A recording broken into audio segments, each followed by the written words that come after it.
네, 그러면 아까 보여드린다고 그랬는데 좀 원활하게 잘 이렇게 보여드릴 수는 없고요.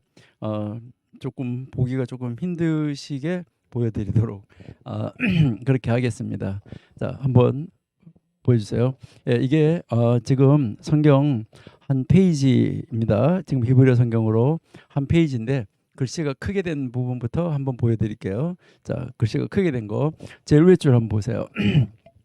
제일 위에 줄 잘 한번 보시면은 제일 위에 줄에서 4라고 써져 있는데 그 4 옆에 글씨를 이렇게 보시면은 글자 세 번째 글자가 이제 세 번째 글자가 이렇게 되어져 있는데 요 글자하고 이제 또 그 고줄에서 끝에 마침표처럼 이렇게 두 개가 이렇게 찍혀 있고 여기에 있는 요 글자하고 글자가 아마 크게 보일 거예요. 그 두 글자가 이제 크게 보이는데 다른 글자보다 크게 인쇄가 된 거예요. 여러분, 성경이 다른 글자보다 크게 인쇄가 된 것은 이유가 있겠죠. 그러니까 왜 이 두 글자를 크게 인쇄를 했을까 하는 거. 그러니까 이렇게 크게 인쇄가 된 것도 있다.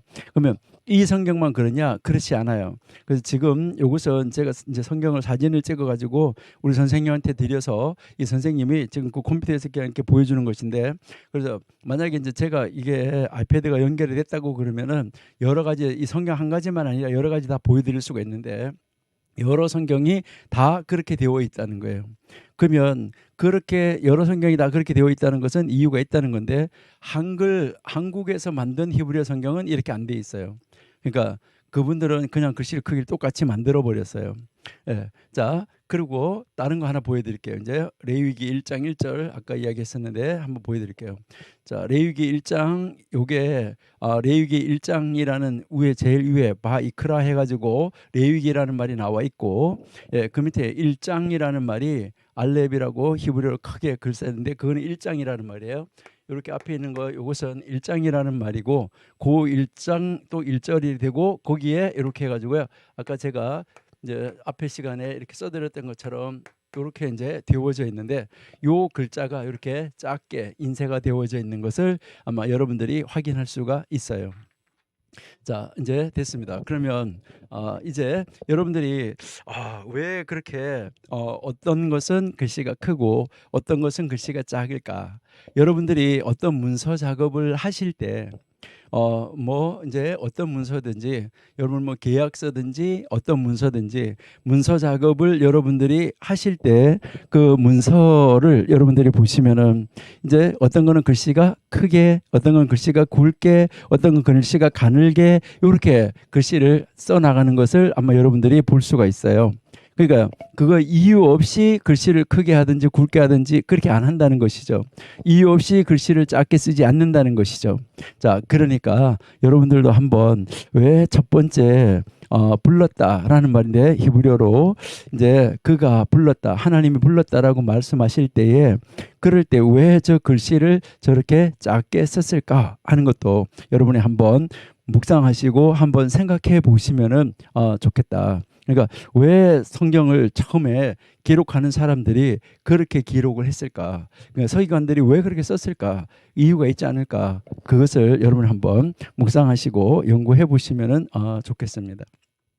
자, 이제 우리가 이제 번제를 지나서 2장 소제로 가 보시도록 하겠습니다. 2장 이 소제는 여러분들이 잘 아신 대로 이 소제는 곡식 제사를 이야기를 하는 것이죠. 이 곡식 제사를 이야기를 하는데 우리는 이 곡식 제사에서 이제 가장 큰 그 곡식 제사의 종류는 어떤 것이 있었냐면 곡식 제사는 이제 그 완전히 요리해서 드리는 것이 있고 요리하지 않고 드리는 이제 제사가 있었다. 이렇게 먼저 구별을 해서 여러분이 보시면은 좋겠습니다. 이제 곡식으로 드리는 제사니 이 소제는 이 소제를 이제 우리가 곡식으로 드리기 때문에 다른 말로는 곡식 제사다라고 이야기하기도 합니다. 그래서 이제 이 곡식 제사인데 이것은 이제 일반적인 음식을 가지고 드리는 제사다 이렇게 이제 보시면 되는 것이죠. 그래서 이 곡식 제사인 이 소제는 뭐가 없느냐? 피 흘림이 없는 제사다. 그러니까 피 흘림이 없는 그 희생 가운데 하나고, 이에 대해서 이제 이 히브리어로는 뭐라고 하고 있냐면 민하라고 이야기를 해요. 민하, 이렇게 이제 이것을 회사 이름을 민하라고 이렇게 이야기하는데, 이것은 이 민하라는 단어의 의미는 원래 무슨 의미냐면 선물을 이야기를 하는 거예요. 선물, 누구한테 선물을 준다. 아니면은 그냥 보통 말할 때 일반적으로 재물이라는 말도 되는 거예요. 그러니까 그냥 재물, 총괄적으로 재물 이렇게 할 때도 쓰여지는 그런 단어다. 그러니까 선물 아니면은 재물 아니면 무슨 이제 신하가 이제 자기네 그 상관한테, 왕한테 이리 올려드리는 선물, 뭐 그런 의미, 조공을 바치는 거, 이런 의미로도 이제 사용이 된다라고 여러분이 이제 보시면 되고요. 그래서 이 제물이라는 의미로는 여러분이 잘 아신 대로 창세기 4장에 가인하고 아벨이 제사를 드릴 때, 그럴 때 가인과 가인의 제물은 연락하지 아니하시고 아벨과 아벨의 제물은 연락하시고, 이렇게 할 때 그 가인과 가인의 제물 할 때 그 제물, 아벨과 아벨의 제물 할 때 그 제물, 그 제물이라는 단어도 바로 요 단어가 사용이 됐다. 이렇게 여러분들이 이해하시면 좋습니다. 예, 그리고 이 예물은 다른 말로 말하면은 이제 이 소재에서 말할 때 이 민하는 땅의 소산, 그러니까 땅의 소산을 드리는 것에 이제 그 초점이 맞춰져 있다 하는 것이죠. 그래서 이게 땅의 소산이기 때문에 이제 이 땅의 소산을 가지고 선물을 드리는 것이기 때문에 이것은 무엇의 의미를 가지고 있냐면 하나님 앞에 충성의 의미를 가지고 있다. 이렇게 여러분이 보시면 됩니다.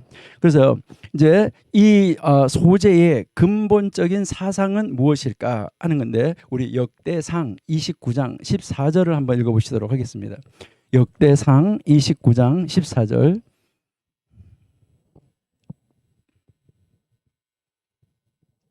네, 역대상 29장 14절. 나와 나의 백성이 무엇이간데 이처럼 즐거운 마음으로 드릴 힘이 있었나이까. 모든 것이 주께로 말미암았사오니 우리가 주의 손에서 받은 것으로 주께 드렸을 뿐입니다. 이게 바로 이 소재의 근본적 사상이라는 것입니다. 그러니까 나하고 나의 백성이 무엇이길래 이렇게 즐거운 마음으로 드릴 힘이 있도록 하나님께서 주셨냐는 것이죠.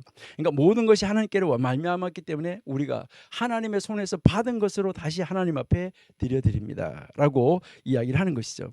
그래서 이것은 무엇을 말하냐면 이 소재의 유일한 사상은 오직 하나님을 기쁘게 하는 선물이라는 의미가 담겨 있다. 그러니까 하나님 앞에 기쁨을 드리는 선물. 그러니까 우리가 하나님 앞에 뭐가 되야 되는 거죠?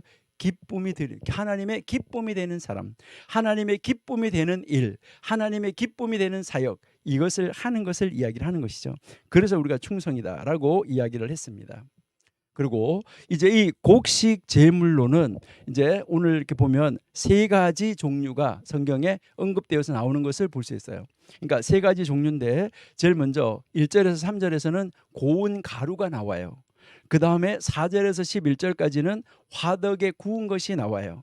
그리고 14절에서 16절은 처음으로 거둔 수확물이 나오고 있습니다. 여기에 이제 이 고운 가루라는 말은 우리가 한번 잘 살펴보셔야 되는데, 여기서 이 고운이라는 말이 무슨 말일까라고 이야기를 하는데, 이것은 이제 그 여러분의 가정 안에 있는 무슨 가루가 여러 가지가 있다고 말하면 그 가루 중에서 가장 좋은 가루, 최상의 가루라는 말이에요. 이 고운 가루가, 그러니까 최고의 가루를 가지고 하나님 앞에 드렸다. 그러니까 우리는 하나님 앞에 우리의 무엇을 드릴 때 중요한 것은 뭐냐면 나에게 있어서 가장 소중한 것, 가장 값어치가 있는 것, 가장 좋은 것, 이것을 드렸었다. 이것을 이야기를 하는 것이고요. 그다음에 여기에서 이제 뭐 이거 화덕에 이제 구워서 하는 것은 요리해서 드린다는 이야기고요. 그다음 이제 여기서 이 화덕이라는 말은 이제 요즘 말로 우리가 이해를 하면 오븐이라고 생각하시면 돼요. 그러니까요, 요 화덕은 여러분 화덕 피자 만들어 주는 집에 가서 보시면 그런 화덕, 옛날에 그런 것을 사용한 것으로 그것을 사용을 해서 요리를 했다는 것이죠.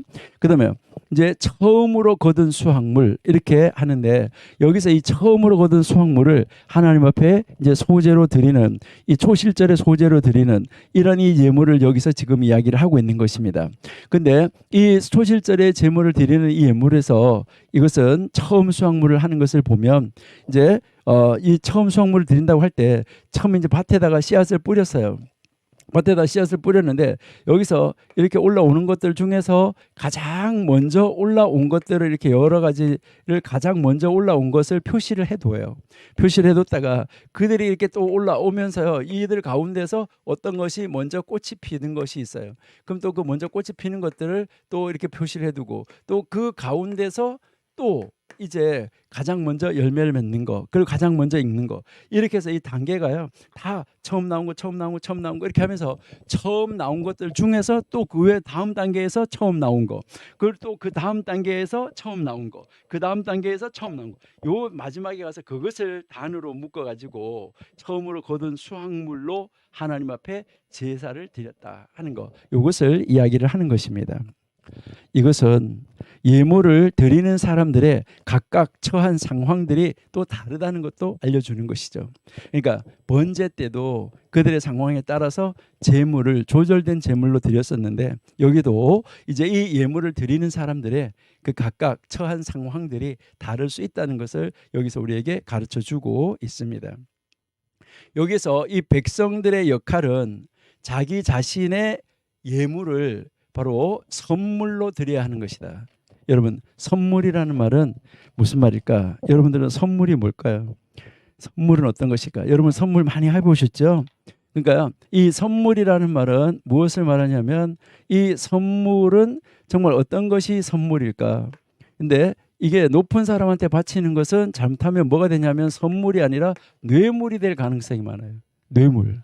그러니까 이제 정말 힘에 벅차게 막 아주 힘이 닿지 않는데도 막 엄청나게 돈을 막 들여가지고 그 사람한테다가 갖다가 주는 것이죠.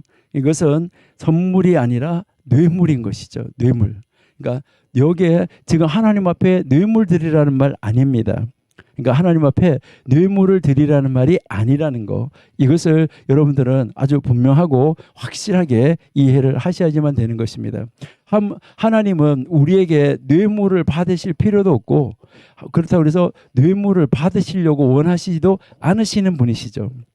그러니까 온전한 선물로 정말 감사해서 하나님 앞에 기뻐서, 하나님이 나를 살려주신 것, 이 모든 것이 너무너무나 감사해서 이것을 내가 드리지 않고는, 내가 하나님 앞에 드리지 않고는 견딜 수가 없어서 하나님 앞에 정말 이거 내가 드려야 된다 하면서 자기에게 있어서 최상의 것을 가지고 하나님 앞에 드리는 것, 이것을 이야기를 하는 것입니다.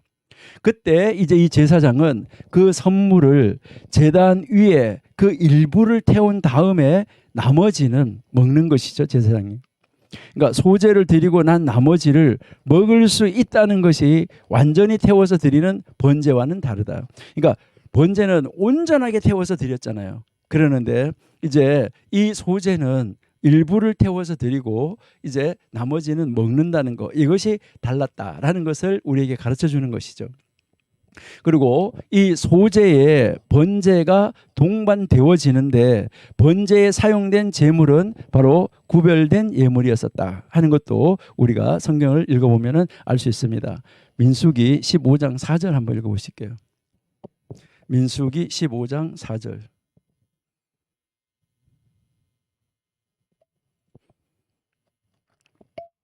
예, 그 예물을 드리는 자는 고운 가루 에바 10분의 1에 기름 한 흰에 4분의 1을 섞어서 여호와께 소제로 드릴 것이며, 5절에 이제 번제나 다른 제사로 드리는 제물이 어린 양이면 전제로 포도주 한 흰에 4분의 1을 예비할 것이요 라고 지금 이야기하고 있습니다.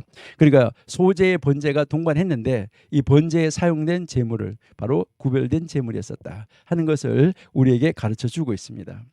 그래서 이 번제는 그러면 무엇을 우리에게 가르쳐 주느냐? 이 번제는 하나님께 헌신된 삶을, 충성된 삶을 상징적으로 보여주고 있다 하는 것이죠. 그래서 이 곡식 제사는 하나님께 성별된 노동의 열매를 또 가르치기도 하는 거예요. 그러니까 하나님 앞에 우리가 이게 성별되고 구별된 이 노동의 열매를 상징한다. 그래서 우리는 이 모습을 우리가 주목해야지 되는데, 여기에서 제물을 드리는데 기름으로 하는데 이것은 성령의 예표를 이야기를 하는 것이죠. 그리고 여기서 유향을 올려드리는데 이 유향은 그 예물이 기도에 의해서 완성되어야 한다라는 것을 가르쳐주고 있습니다. 그러니까요, 우리가 하나님 앞에 드려진 예물이 기도에 의해서 완성이 되어진다는 것인데요. 시편 141편 2절을 한번 보실까요? 시편 141편 2절.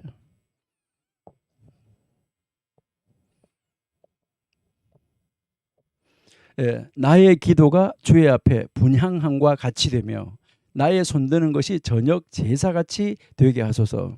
그래서 여기서 이제 유향을, 이제 그 소재에서 사용되어지는 그 재료들 가운데 기름, 유향, 여기서 이 기름은 성령의 예표를 이야기를 하는 것이고, 유향은 바로 그 예물이 기도에 의해서 완성되어져야 된다는 것을 가르쳐주고 있다 하는 것이죠. 그리고 여기에서는 누룩을 넣지 말라라고 강조하고 있는데, 이 누룩을 넣지 말라는 말은 바로 정결을 의미하고 있다. 이제 누룩은 이제 모든 것을 부패하게 만들기 때문에 누룩을 넣지 말라는 것이죠. 그러니까 정결해야지 된다라는 것을 가르쳐 주는 것입니다. 그다음에 꿀을 넣지 않는 것 또한 정결치 않거나 또 의심스러운 모든 것을 넣지 않는 것을 의미한다. 그러니까 꿀은 이제 꿀이나 이 누룩은 발효, 부패를 상징하는 것이기 때문에 그것을 넣지 않는 것이 좋다라고 이야기를 하는 것이고요. 넣지 말라고 이야기하는 것이죠. 그다음에 소금을 치라고 하는데, 이 소금을 치라는 것은 하나님의 언약의 표시로서 바로 그 소금은 보존하는 능력, 그다음에 이 소금은 영원함, 이것을 상징하는 것이죠. 그다음에 이제 불이 나오는데, 이 불은 아까도 번제 때도 마찬가지지만은 불은 불살라서 올려져서 향기로운 냄새로 드려지는 것, 이것은 전적인 하나님의 연락의 의미, 하나님이 받아들이셨다, 하나님이 이 제사를 연락하셨다는 것을 의미하는 것을 말씀하는 것이죠. 그래서 이게 향기로운 냄새로 올려지는 제사다. 번제, 소제, 화목제가 하나님 앞에 향기로운 제물로 올려지는 제사라고 말을 했었는데, 이 향기로운 냄새는 그 예물을 하나님이 기뻐하시고 하나님께서 그 예물을 인정하셨다 하는 것을 가르쳐주고 있다는 말씀입니다. 그래서 이 소제물에 관한 이 가르침을 우리가 다시 한번 보는 것은 나중에 우리가 이제 다시 레위기 6장 14절에서 23절 가서 다시 한번 제사장들에게는 어떻게 가르쳤나 한번 보시도록 하겠습니다. 자, 그러면 이제 이 소제가 상징하는 것, 그리고요, 소제가 우리에게 주는 의미는 무엇인가? 이거 여러분들이 잘 정리했다가 나중에 우리가 7장 끝나고 났을 때 5가지 제사의 동기, 제물, 목적, 의미, 이것을 한번 정리를 하겠다고 이야기했는데, 이것은 왜 먼저 안 하고 나중에 가서 하냐? 이것은 먼저 여러분들이 한번 다 정리를 해 보셔야 된다는 거예요. 여러분 스스로가 다 정리를 하시고 노트에다 정리를 한번 해 보시고 성경 읽으시면서 다 정리를 해서 꼼꼼하게 비교를 해 보셔야 이것이 여러분의 것이 된다는 거예요. 그러니까 다른 사람이 만들어 준 것을 가지고요, 계속해서 물론 보는 것도 굉장히 중요하지만 그것보다는 본인이 직접 성경을 읽고 본인이 직접 표를 만들어 나가는 거, 이것이 더 이제 여러분들의 것으로 가질 수가 있다라고 여러분이 보시면 되겠어요. 자, 그러면 이제 이 소제가 상징하는 것, 그리고요, 그 의미에 대해서 우리가 한번 살펴보면, 이 소제는 나의 생명, 제물을 드리는, 소제를 드리는 자기 자신의 생명을 하나님을 섬기는데 완전히 헌신하겠다, 완전히 드리겠다. 그러니까 하나님 앞에, 그러니까 완전히 봉헌했다라는 그런 사람, 그런 사람으로서 바로 무엇을 말하냐면 예수 그리스도를 상징하는 것입니다.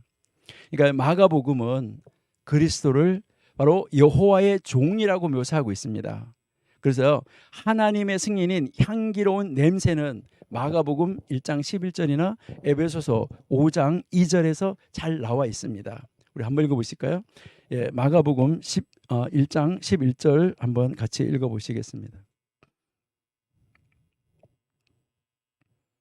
마가복음 1장 11절. 네, 같이 한번 읽어보실까요? 시작. 하늘로서 소리가 나기를 너는 내 사랑하는 아들이라 내가 너를 기뻐하노라. 예, 이것을 제가 다른 말로 한번 읽어볼게요. 그리고 하늘로부터 소리가 났다. 너는 내 사랑하는 아들이다. 내가 너를 좋아했다. 이렇게 이제 되어져 있습니다. 자, 에베소서 5장 2절 한번 보실게요. 에베소서 5장 2절. 예, 에베소서 5장 2절 보시니까 그리스도께서 너희를 사랑하신 것 같이 너희도 사랑 가운데 행하라. 그는 우리를 위하여서 자신을 버리사 향기로운 제물과 생축으로 하나님께 드리셨느니라. 그러니까 예수님이 바로 향기로운 제물 되시고 생축으로 이제 짐승으로 제물로 되어지셨다 하는 것을 우리에게 가르쳐 주고 있습니다. 그리고요, 이 소제는 우리가 하는 일을 하나님께 철저하게 내어드리고 헌신하는 것, 이것을 의미하는 것입니다. 그러니까 하나님 앞에 우리가 하는 모든 일을 하나님께 철저하게 내어드리고 헌신한다. 그렇기 때문에 우리는 어떤 일을 하느냐 하지 않느냐라고 할 때 여러분들이 생각해야 되는 것은 이제 내가 이 일이 잘 되게 해달라고 기도할 수 있느냐? 그러면 하셔도 돼요. 근데 내가 이 일을 잘 되게 해달라고 기도할 수 없다, 부끄럽다 이렇게 하면 그 일은 하시면 안 되는 것이죠. 그러니까요, 내가 오늘 어느 집에 도둑질 하러 가려고 하는데 하나님 도와주셔가지고 내가 도둑질 하는데 걸리지 않게 해주세요, 이런 기도 할 수 있느냐? 아니라는 것이죠. 그러니까요, 우리가 하는 모든 일을 하나님께 철저하게 내어드리는 거, 그러니까 하나님 앞에 내가 하는 모든 일을 완전하게 내어놓고 그 일을 통해서 하나님의 일을 이루는데 헌신하는 거, 이것을 의미한다는 것이죠. 이 말은 우리의 모든 능력은 바로 하나님의 영광을 나타내는 데서부터 온다. 그러니까 하나님의 영광을 나타내는 데서 우리의 모든 능력은 우리에게 온다는 것입니다. 그래서 우리는 무엇을 하든지 하나님의 영광을 위해서 해야 된다라고 고린도전서 10장 31절에서 우리에게 가르쳐 주고 있죠. 그리고요, 우리 골로새서 1장 10절 한번 보실까요?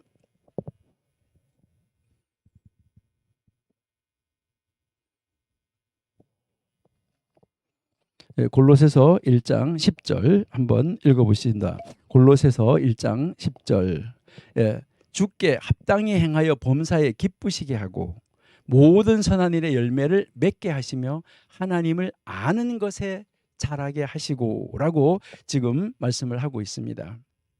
네, 자, 여기에서 정말 우리가 한번 보면 이제 제가 좀 쉬운 말로 한번 해볼게요. 여러분이 하나님께 합당하게 살아감으로써, 그러니까 우리가 하나님 앞에 합당하게 살아감으로써 모든 일에서 하나님을 기쁘게 해드리고 모든 선한 일에 열매를 맺고 하나님을 점점 더 알아가고 라고 지금 말을 하고 있는 것입니다. 데살로니가 전서 4장 1절도 한번 읽어보시면 좋겠어요. 데살로니가 전서 4장 1절. 데살로니가 전서 4장 1절 한번 읽어보십니다. 정말로 형제들아, 우리가 주 예수 안에서 너희에게 구하고 권면하노니 너희가 마땅히 어떻게 행하며 하나님께 기쁘시게 할 것을 우리에게 받았으니 곧 너희 행하는 바라 더욱 많이 힘쓰라 라고 말씀을 하고 있습니다. 이것도 제가 조금 쉬운 말로 한번 해보시면, 그러므로 형제자매 여러분, 마지막으로 우리는 주 예수 안에서 여러분에게 부탁하면서 권면드립니다. 여러분은 어떻게 살아야 하며 어떻게 하나님을 기쁘게 해드려야 할 것인지를 우리에게서 배운 대로 하고 있으니 더욱더 그렇게 하십시오 라고 지금 말을 하고 있습니다. 여러분, 우리는 소제가, 바로 이 소제는 우리가 하는 이 일을 하나님께 철저하게 온전하게 내어드리고 헌신하는 것이다. 이것이 바로 소제의 의미다. 내가 소제를 드린다 하는 것은 우리가 하나님 앞에 와서 예배한다 할 때 이 예배하는데 하나님이 나를 구속해 주시고 속죄해 주신 것에 감사해서 예배하면서, 하나님 이제 제가 하는 일을 하나님 앞에 철저히 내어드립니다. 하나님 앞에서 헌신하겠습니다. 이 다짐을 한다는 것이 예배 시간에 이런 다짐이 있어야 되는데 이 다짐을 하는 것이 바로 소제라는 것이죠. 그러니까 소제의 의미가 바로 우리 예배 속에 들어 있어야 된다는 것이죠. 그런데 이렇게 할 수 있는 우리의 이 모든 능력은 하나님으로부터 왔고, 그리고 이 우리의 모든 능력은 하나님의 영광을 나타내는 그 일로부터 우리에게 온다는 것을 우리가 깨달아야 된다는 것이죠. 그리고 우리는 이제 이 소제를 통해서 하나님이 모든 소산물을 만드신 분이라는 거. 그러니까 이 땅을 향하여서 하나님이 모든 온갖 채소 종류 각종 씨 맺는 종류대로 내라라고 말씀을 하셨는데, 그러니까 이제 하나님은 바로 우리가 드리는 이 소제, 바로 하나님이 땅을 통하여서 우리에게 내어주신 소산물이라는 것이죠. 그러니까 이 하나님이 모든 소산물을 만드신 분이라는 것을 우리 소제를 통하여서 창조 사상을 배울 수 있다는 것이죠. 그래서 우리는 날마다 어느 순간에 예배를 드리더라도 모든 것을 만드신 분은 하나님이고, 나를 만드신 분도 하나님이시고, 내가 먹는 음식을 만드신 분도 하나님이시고, 그렇기 때문에 내가 무엇을 하든지 하나님 앞에 먹든지 마시든지 무엇을 하든지 하나님의 영광을 위해서 하라고 하는 그것으로부터 우리의 능력이 나올 수 있다라는 것이죠. 그래서 이 소산물은 사람이 시간과 땀을 들여 가지고 이제 그 시간과 땀을 들여서 만들어진 그 곡식, 그가 만들어진 그 식물이다라고 생각할 수도 있어요. 여러분, 그러나 씨를 뿌리고 물을 주고 다 했어요. 그 땀을 흘리면서 다 했어요. 시간과 땀을 들여가지고. 그러나 그것이 자라게 하시고 열매를 맺게 하시는 분은 하나님입니다. 그러나 이제 이렇게 하나님의 모든 소산물을 주신 분, 바로 그분이 하나님이시라는 것, 이것을 우리가 인정하고 고백하는 것, 이것이 하나님 앞에 진정한 예배라는 것이죠. 이것은 바로 하나님께서 먼저 모든 것을 만들어 주셨다는 것을 고백해야 된다는 것입니다. 그런 다음에 우리 사람들은 하나님으로부터 받은 것을 다시 하나님 앞에 예물로 다시 올려드린다라는 것을 가르쳐 주는 것이죠. 이것처럼 하나님께서 먼저 창조하셨다는 것, 하나님이 만드셨다는 것, 이것을 우리가 인식하고 안다고 하면 우리는 고백할 수 있습니다. 뭐라고 고백할 수 있습니까? 내가 가진 모든 것은 하나님의 것입니다. 이렇게 고백할 수가 있습니다. 하나님이 창조하셨다는 것을 우리가 바르게 인식할 때만이 내가 가진 모든 것이 하나님의 것입니다라고 고백할 수 있다라는 것이죠. 교회 회중들이 매년마다 이제 우리 교회들은 이제 1년에 한 번씩 추수감사절을 드리고 예배를 드립니다. 이것은 이제 큰 도시교회는 사실 농사 안 짓잖아요. 그런데도 그렇게 추수감사 예배를 드리고 있죠. 그러니까 여기서 곡식 한 다발, 완두콩 한 그릇 이런 것을 보게 되는데, 우리는 이것을 통해서 하나님께서 땅으로부터 우리에게 양식을 주신 것이지 사람 스스로가 만든 것이 아니라는 것을 우리는 충분히 인식하고 하나님 앞에 감사할 수 있어야 된다. 그러니까 내가 먹고 마시는 모든 것 하나님이 주신 것이다. 이것을 온전히 하나님 앞에 내놓고 감사하고 충성을 다짐하는 것, 이것이 바로 소제다라는 것을 우리에게 가르쳐주고 있습니다. 이제 3장 우리 화목제로 가보시겠습니다. 예, 여기에 우리 이 화목제는 여러분들이 잘 아시는 대로 이것은 뭐 우리가 샬롬이라는 말에서 왔어요. 샬롬 하는 말에서 왔는데, 이것은 이제 우리는 이제 여기 앞에다가 희생이라는 말을 붙여져 있어요. 원래 화목제라는 말이 히브리어로는, 그러니까 희생이라는 말이 붙어 있는데, 그러니까요. 화목 희생 이렇게 된 거죠. 그러니까 화목 제사 이렇게 우리가 이야기를 하는 것이죠. 이 제사를 바로 서로가 화목하는 것이기 때문에 친교 제사 이렇게 부르기도 한다 하는 것이죠. 그러니까 이 화목제에 있어서 독특한 것은 무엇일까? 그러니까 화목제에서 가르치는 아주 특별한 의미, 독특한 것은 희생 제물에 대한 공동 식사라는 거예요. 함께 식사한다는 거예요. 이것은 축제라는 거예요. 그러니까요, 이제 제사를 드린 다음에 함께 이제 그 축제를 하고 함께 음식을 나누는 것을 이야기를 하는데 여러분들이 이제 우리나라에서도 이제 제사 지낼 때도 보시면은 제사 지내고 나서 제사 음식을 뭐 제사 지냈다고 하면서 나눠 먹고 잔치하고도 나눠 먹고 이렇게 하는 음식을 나누는 것을 우리가 볼 수 있어요. 그리고 여러분들이 그 산에 묘에 가서 가을에 전사할 때도 이렇게 보면 거기 가서도요 다 제사 지내고 나서 거기에 참석한 사람들한테 그 음식을 다 이렇게 나누어 주는 것을 우리가 이제 볼 수 있는데요. 사실 어떻게 보면 이것이 다 성경에서 배워갔고 성경에서 뺏겨간 것이다라고 우리가 한번 생각을 해볼 수가 있습니다. 그러니까 그 모든 것이 다 성경에서 배워갔다라고 우리가 한번 생각해 볼 수 있는 것이죠. 그러니까 여기에서 이제 이 화목제의 이제 이 특징이 바로 그 희생 제물에 대한 함께 식사하는 그 공동 식사다라는 것이죠. 이러한 특징이 이제 그 화목 제사의 의미를 분명하게 우리에게 가르쳐 주고 있습니다.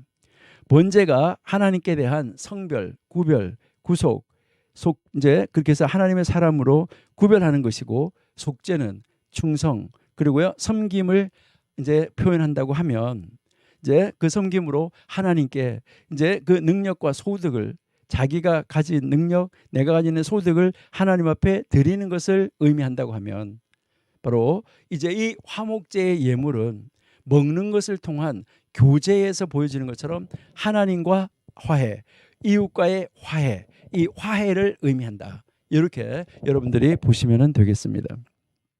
그래서 이 화목 제사의 이 예물의 이 한 부분은 불로 태워져서 드려졌죠. 일부가. 그러니까 일부는 불로 태워져서 드려지고 이것은 뭘 말하냐면 하나님과 화목을 이루는 데 있어서 하나님의 몫으로 하나님께 드렸다는 것이죠. 이것은 하나님의 또 승인이랑 마찬가지죠. 그러니까 그리고요 하나님이 그 자리에 함께 하셨다 하는 것을 의미합니다. 여기서 여러분들이 생각하셔야 되는 것은 여러분들이 예배 후에 뭐 이제 교회 식당에 가서 식사를 하실 때도 이제 그 식사하실 때도 여러분들은 그 자리에 하나님이 함께 하셨다는 거 이것을 인식하셔야 되는 것이죠. 그러니까 예배 후에 거기 가서 하나님 이제 우리가 식사하고 교제하는 거, 펠로십 하는 거 이게 다 예배의 연장이고 그게 바로 화목제다. 그러니까 이제 서로 성도가 화목하고 이제 하나님과 화목하고 이 화목을 이루는 것을 이야기를 하는데 먼저 하나님 앞에 불로 태워지는 부분이 있어야 되는데 이것은 하나님의 몫으로 들어가고 하나님이 그 예배에 이제 승인을 하셨고 하나님이 그 자리에 함께 하시고 계신다는 것이죠. 우리는 하나님이 그 자리에 함께 동참하고 계신다고 온전하게 믿고 있는가? 이거 우리 한번 생각해 봐야 되는데요.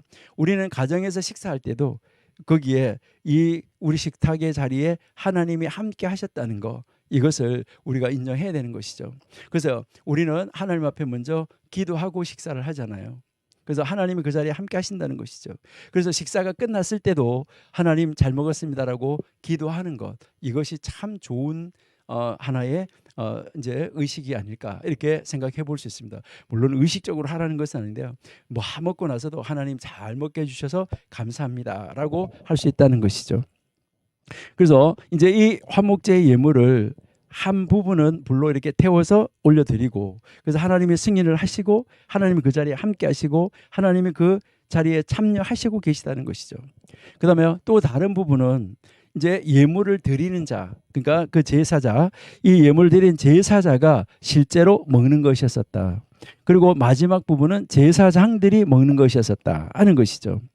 제사장들이 이 먹었다는 것이 하나님과 예물을 드리는 자 사이에 실제적인 화해의 모습은 아닌 것 같지만은 이것은 소제의 경우처럼 제사장의 생계 유지를 위한 것이 분명하다 하는 것을 우리가 알 수가 있습니다. 그래서 제사장이 그런 것을 제물을 드리고 남는 그것을 가지고 제물을 가지고 먹고 살았다는 것이죠. 이것은 정말 하나님이 이제 그 제사장을 통하여서 서로가 화목이 되어지는 것이죠. 하나님과 화목, 이웃과의 화목 이것을 이야기하는 것이죠. 그래서 이 화목 제물은 모세 시대 이전에도 존재했던 것 가운데서 하나였었다 하는 것을 우리가 알 수가 있는데요. 이것은 창세기 31장 54절이나 이제 출애굽기 32장 6절을 읽어보시면은 우리가 이제 감지할 수가 있습니다. 이스라엘과 함께 하시고 계시는 하나님에 의해서 이것이 지금 레위기에 와서 새롭게 정화되어지고 있다 하는 것을 우리는 알 수 있습니다. 자, 그러면 이런 의미를 가진 이 화목제는, 이 화목제의 제물은 어떤 것을 드렸느냐 하는 것이죠. 그래서 화목제의 예물은 소, 양 또는 염소로 이제 드릴 수가 있었던 것이죠. 기름이나 피를 먹지 못하는 것은 여기서도 아주 중요하게 우리에게 가르쳐 주고 있습니다. 화목 제물을 가져오는 그 이유, 동기가 무엇인가? 이것은 우리가 7장 11절에서 18절에 가서 읽어보시면 알 수 있는데, 여기에서 세 가지로 소개가 되어지고 있습니다. 먼저 감사해서 드리는 감사의 제물이 나오고요. 그 다음에 서원하여서 드리는 서원 제물이 나오고요. 그 다음에 세 번째는 자원해서 드리는 자원 제물, 또는 이것을 낙헌 제물이라고도 이야기를 하고 있습니다. 이 화목 제사를 통해서 하나님께 드려진 그 고기는 제사를 지낸 자가 먹을 수가 있었죠. 그래서 감사 제물은, 감사의 화목제는 당일에만 먹을 수 있었고, 서원 제물과 자원 제물은 그 다음 날까지도 먹을 수가 있었습니다. 그리고 이 화목 제물은 3일이 지날 때까지 남겨두어서는 안 되었습니다. 근데 만약 그것이 남아 있었다고 하면, 그 드려진 제사의 효력이 없게 된다라고 이야기하고 있습니다. 그리고 하나님이 기뻐하시지도 않는다고 말합니다. 자, 그러면 이 화목 제사의 동기를 요약을 하면 어떻게 될까? 이 화목 제사의 이제 이 동기를 요약하면 감사, 서원, 자원, 이렇게 이 하나님과의 친교를 지향하는 것이고, 이웃과의 친교를 지향하는 것이다. 이렇게 여러분이 생각하시면 되겠습니다. 그래서 이제 이 화목 제사를 드리고 나면 바로 이 화목 제사의 마지막은 바로 뭘로 끝나느냐? 식사, 축하연, 축연으로 이제 끝이 난다는 것이죠. 그래서 이 하나님이 이스라엘에게 이제 준 것인데 인간이 하나님께 드린 것이 아니라고 주장하는 거죠. 그러니까 이 제물을 인간이 가지고 갔는데, 제물을 드렸지만은 그걸 가지고 나눠 먹는데 이것이 인간이 제공한 것이 아니라 하나님 앞에 드리고 하나님이 나머지를 돌려줬다는 거예요. 그러니까 하나님이 제공하신 거라는 거예요.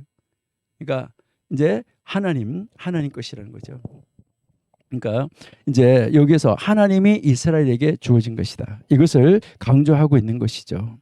그리고 이것은 그 예물이 하나님의 소유였기 때문에 분명한 것이죠. 그래서 이제 여기에서 이제 이 축하하고 함께 공동 식사하는 것에 대해서 이제 다른 사람들을, 그러니까 기독교가 아닌, 그러니까 뭐 이제 조상을 섬기는 사람들이나 묘자리 가서 뭐 이제 가서 제사하는 사람들이나 그런 사람들과는 차이가 있다라는 것이죠. 그러니까 그 세상의 사람들은 그 제주가 그 식물을 제공한 것으로 생각하는 거예요. 그러는데 이제 이 성경의 화목제는 하나님이 그 식물을 제공한 거예요. 이게 엄청난 차이점입니다. 하나님이 인간을 위해서 잔치를 베풀어 주셨다는 거예요. 이러한 이 공동 식사는 사회적으로 이웃과 그 친구들을 초대해서 하나님 앞에서 먹고 마시는 것을 의미하는 것입니다. 이 식사에 참여한 사람들은 하나님께서 손님이 아닌 주인으로서 그 자리에 현존해 계셨다는 것을 알아야지만 되는 것입니다. 여러분들이 잘 아시는 것처럼 가나 혼인잔치에 예수님을 초대했는데, 예수님이 초대를 받아서 갔는데, 그 예수님과 예수님의 어머니도 갔는데 그 예수님을 주인으로 모시지 않았다는 것이죠. 예수님을 손님으로 그냥 이렇게 취급하고 있었던 것을 알 수 있습니다. 요즘에도 예배 안에서 여러분들 한번 생각해 보시면 정말 그 예배 안에 아름다운 찬양도 있고, 뭐 관역악단, 무슨 악단, 뭐 성가대 다 있고 너무너무 프로페셔널하게 너무너무 잘해요. 그렇게 잘하고 했는데 거기에 하나님이 어디에 계시냐가 가장 중요한 것입니다. 하나님이 그 자리에서 주인으로 계시느냐, 하나님을 손님으로 그냥 모셔놓고 방치해 두지는 않았는가 하는 거, 이것을 우리가 한번 생각해 봐야지만 되는 것입니다. 그러니까요, 이제 언제나 하나님을 주인으로, 하나님이 주인으로서 그 자리에, 하나님이 나의 주인으로서, 하나님이 우리 모든 것의 주인으로서 우리 옆에 우리와 함께 현존에 계시다는 것을 알아야 된다는 것이죠. 그래서 하나님 앞에서 뭐 하는 거죠? 먹고 마신다. 출애굽기 34장 15절 한번 보실까요? 출애굽기 34장 15절.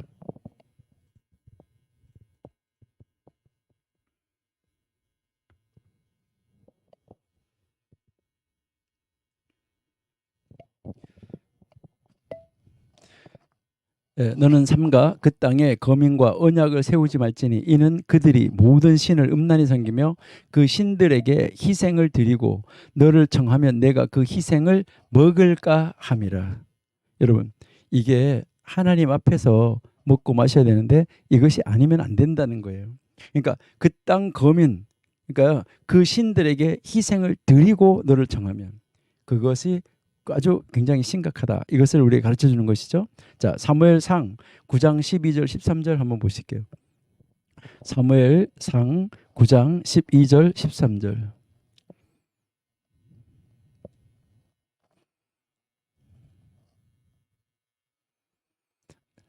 그들이 대답하여 가로되 있나이다 보소서 그가 당신보다 앞섰으니 빨리 가소서 백성이 오늘 산당에서 제사를 드림으로 그가 오늘 성에 들어오셨나이다. 13절입니다.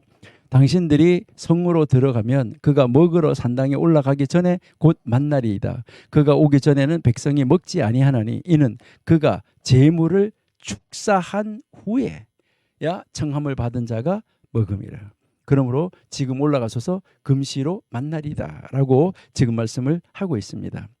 16장 13절도 한번 보실게요. 사무엘상 16장 13절.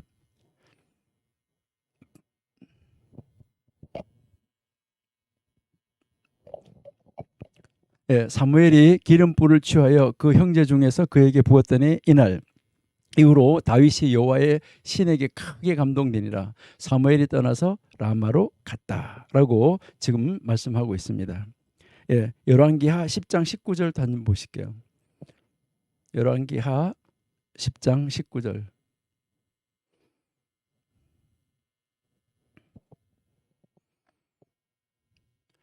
그러므로 내가 이제 큰 제사를 바알에게 드리고자 하노니 바알의 모든 선지자, 모든 섬기는 자, 모든 제사장들을 한 사람도 빠지지 말고 불러 내게로 나오게 하라. 무릇 오지 아니하는 자는 살리지 아니하리라 하니 이는 예후가 바알 섬기는 자들을 멀리하려고 괴계를 씀이었더라. 그러니까 이제 모든 것은 하나님 앞에서 이루어지는 것이다. 그래서 이 화목제의 식사는 일종의 친교 식사였었다. 하나님과 백성들은 이웃과 이제 이 친교를 누릴 수 있었다. 이것을 우리에게 가르쳐 주는 것이죠. 그래서 이 제사, 바로 이 화목 제사의 이 주된 분위기는 뭐였었냐면 하나님과의 화목, 이웃과의 화목, 모든 사람과의 화목을 이루면서 바로 이 제사의 주된 분위기는 기쁨이었었다. 이것을 우리에게 가르쳐 주고 있습니다. 그러니까 이 기쁨을 누릴 수 있는 그런 자리로 나아갈 수 있어야지 되겠다 하는 것을 우리에게 가르쳐 주고 있다라는 것이죠. 화목제사는 바로 그리스도와 우리에게, 그러니까 예수님과 우리에게 다 연관이 되어져 있다는 것, 하나로 연결되어져 있다는 것, 이것을 성경이 우리에게 가르쳐 줍니다. 예수님은 화목하게 만드는 우리의 화목 제물이 되어 주셨습니다. 골로새서 1장 20절 한번 보실게요. 골로새서 1장 20절.